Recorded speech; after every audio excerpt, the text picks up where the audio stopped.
અને ભાવનગરમાં અશાંત ધારા હેઠળ પોલીસે વધુ એક મોટી કાર્યવાહી હાથ ધરી છે। પોલીસે પૂર્વ મંજૂરી વિના ભાડા કરારને લઈને અશાંત ધારાનો ભંગ કરનાર વધુ 2 ગુના દાખલ કરી 6 આરોપીઓ સામે કાયદેસરની કાર્યવાહી હાથ ધરી છે।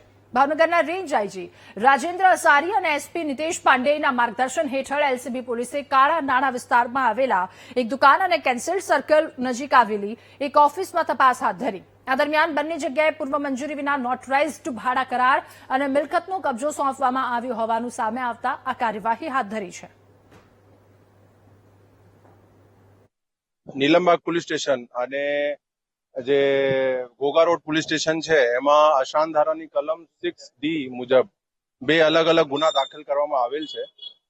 સરકારનો જે છે કે અશાંત ધારાનો કડકાઈથી પાલન થાય એના ભાગરૂપે જે અમારો અભિગમ એક ચાલે છે, આજના નિમિત્તે આ જે છે બીજી 2 ફરિયાદ આજે થઈ, કુલ મળીને અત્યાર સુધીમાં 4 ફરિયાદ થઈ ગઈ છે।